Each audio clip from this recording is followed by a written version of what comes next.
नमस्ते हिंदुस्तान, कैसे हैं आप लोग।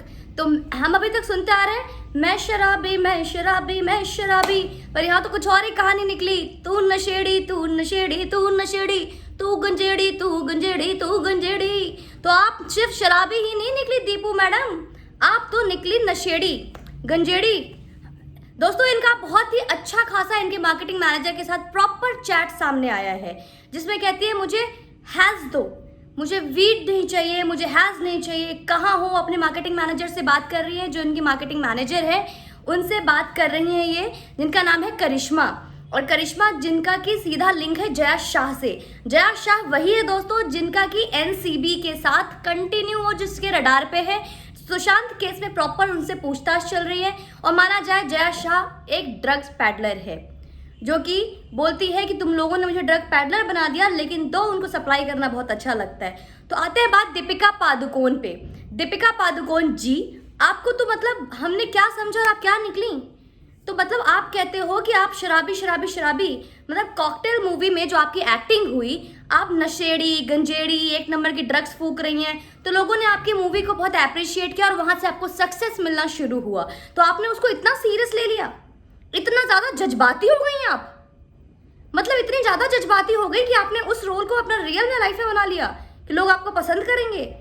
मतलब आपका तो रूप ही नहीं निकला। तो जया बच्चन जी कहाँ गई। बॉलीवुड को हम दागदार और बदनाम करते हैं, आपका बॉलीवुड तो पूरा ही दागदार है, पूरा बदनाम शब्द भी कम पड़ जाएगा आपके बॉलीवुड के लिए।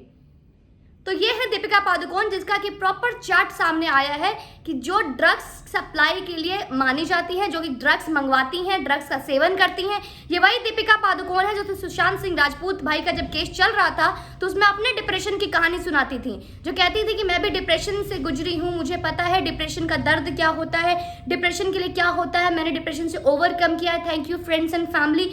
ये वो पूरा टेंट्रम बनाया था। आप बॉलीवुड वालों को देखकर एक चीज समझ में नहीं आता कि डिप्रेशन में जाने के बाद ड्रग्स लेते हो आप लोग या ड्रग्स लेकर डिप्रेशन में जाते हो। ये कनेक्शन क्या है आपका डी स्क्वायर डिप्रेशन और ड्रग्स का। डिप्रेशन का मायने मतलब बदल दिया। ये आप ही दीपिका पादुकोण है ना जिन्होंने राजपूतों को आपकी मूवी आई थी पद्मावत, उसमें आपने राजपूतों की ऐसी तैसी कर दी थी, पद्मावती को पद्मावत करके आपने उस मूवी को चला लिया। उस वक्त भी लोगों ने आपका साथ दिया क्योंकि आपका ये गंदा चेहरा सामने नहीं आया था। आप वही दीपिका पादुकोण है ना जो हिंदुस्तान तेरे टुकड़े टुकड़े होंगे इस गैंग में जाकर खड़ी हो गई थी अपनी छपाक मूवी के लिए, उन लोगों के साथ जो कि अपना हाथ में एसिड और अपने हाथ में हथियार लेकर चलते थे लोगों को डराने के लिए, उस कॉलेज के स्टूडेंट्स को मारने के लिए, प्रोफेसर्स को मारने के लिए। और आप छपाक एसिड अटैक जैसी मूवी को बनाने के लिए आप उनके साथ खड़े हो जाते जो खुद अपने हाथ में एसिड लेके चल रहे हैं। उस टाइम भी आपके ऊपर कई बात लगे, देशद्रोह लांछन लगे, तब भी आपको कहती हैं, जब आप आज तक में आती हैं तो आप क्या बोलती हैं दीपिका जी, मुझे बहुत दर्द है, मुझे बहुत दुख है, मैं देश के लिए सोच रही हूं। ये देश के लिए सोच रही हैं आप, ये है आपका देशभक्ति।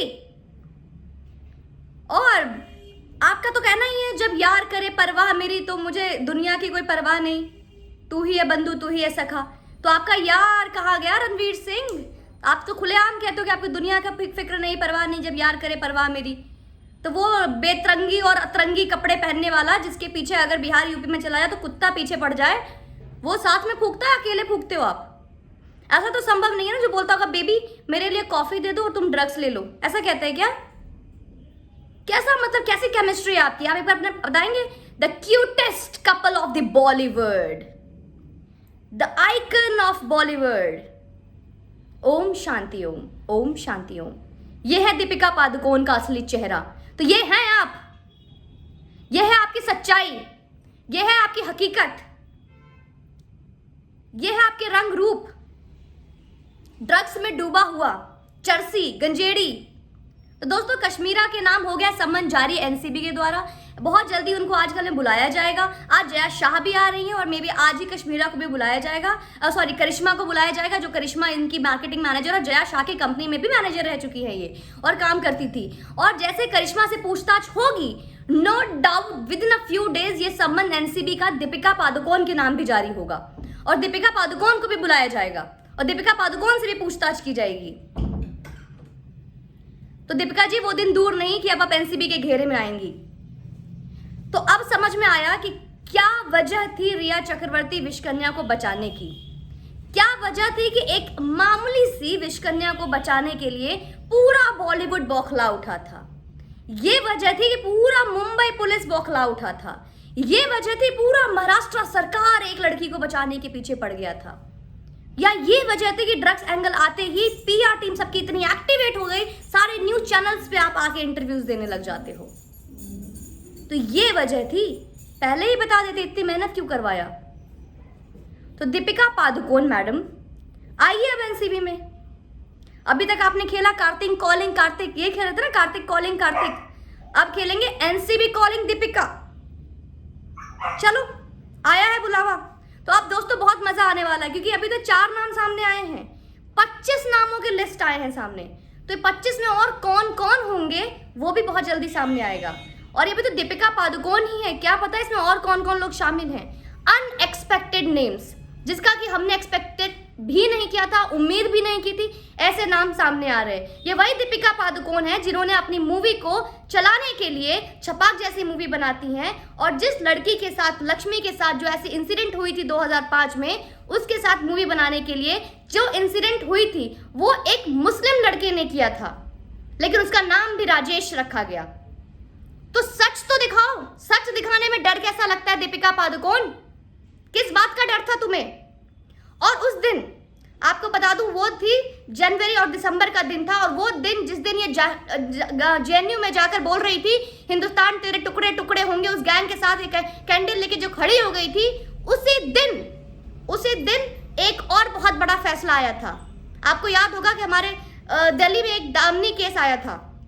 उसी दिन जो उसके मुजरिम थे उनको फांसी के लिए रिमांड दिया गया था, लेकिन वो जेएनयू में हिंदुस्तान तेरे टुकड़े टुकड़े होंगे उस गैंग के साथ जाके खड़ी हो गई। लेकिन इसको इतना नहीं हुआ कि ये जाकर उनके माता पिता जो पीड़ित है, जिनको कि इतनी बड़ी राहत मिली है, उसके साथ जाए और वहां जाके खड़ी हो, उनके परिवार से बात करे, उनको सिंपैथी दे, उनको सांत्वना दे, या उनके साथ ये बोले कि हाँ आज भारत की सरकार ने बहुत बड़ा फैसला लिया है और जो मुजरिम आपकी बेटी के साथ जिसने इतना घिनौना अपराध किया है उसको बहुत जल्द फांसी होगी और हम आपके साथ हैं।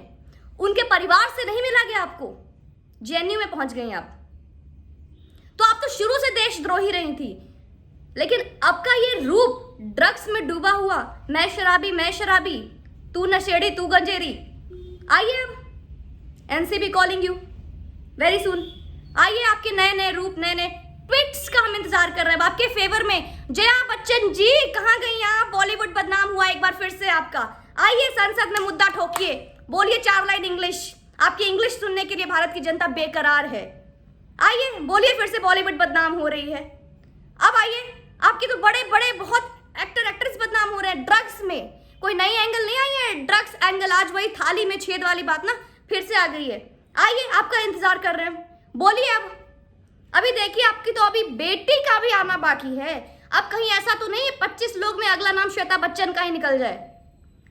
तो बहुत मजा आने वाला है, बहुत मजा आने वाला है। सुशांत भाई भी इंतजार कर रहे होंगे कि मेरे मुजरिम को सजा मिलेगी, क्योंकि ये वही मुजरिम है जो अपने डिप्रेशन की कहानी तो सुना गई, पर इसने ये नहीं बोला कि सुशांत से मैं कई बार मिली हूँ, कई गेट टुगेदर में, अवार्ड शो में, लेकिन डिप्रेशन क्या चीज होती है मैं जानती हूँ। सुशांत कभी भी डिप्रेस नहीं था, मैं मिली हूँ, बहुत खुश मिजाज लड़का था। वो एक शब्द नहीं बोला गया। ये वही दीपिका पादुकोण है जो कि छपाक के लिए कैंडल लेके खड़ी हो जाती है, लेकिन जब प्रेयर मीट होती है, ग्लोबल मीट होती है सुशांत की आत्मा की शांति के लिए, तो एक मोमबत्ती सुशांत के लिए नहीं जलाया गया इस औरत से।